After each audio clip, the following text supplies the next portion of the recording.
Chance here, maybe a shot and a goal for Toko Ekambi. It had to come. With the freshest stampede at the Yaounde Olympic Stadium in Cameroon last night, harrowing memories have resurfaced for many football fans. In South Africa on the 13th of January 1991, 42 people died following a stampede during a pre-season game between Kaizer Chiefs and Orlando Pirates at the Oppenheimer Stadium in the mining town of Orkney. A Pirates fan had attacked Chiefs supporters in the crowd with a knife, and it became a tit-for-tat as cans and other objects were thrown. This would not be the last.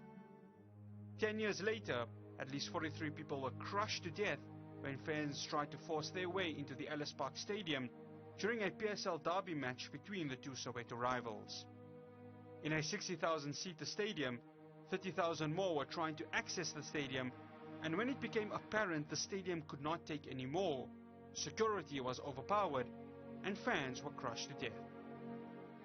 The final inquiry into the incident concluded that a major cause was bribed security personnel admitting fans without tickets into the stadium and poor crowd control. A month later, around 126 people were killed in a stampede at Accra's main football stadium when Ghanaian police fired tear gas at rioting fans between Hearts of Oak and Asante Kotoko.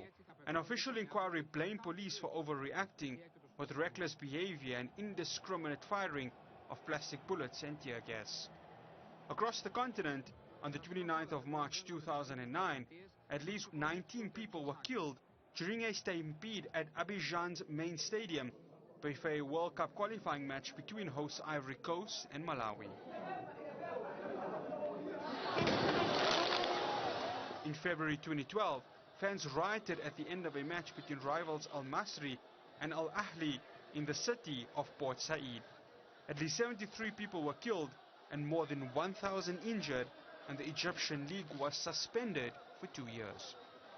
20 years since Africa's biggest disaster in Ghana, now with COVID-19 restrictions to contend with, the country avoided a fatal disaster, but were reminded how quickly things can go wrong when fans forced into the stadium, defying the 25% restriction.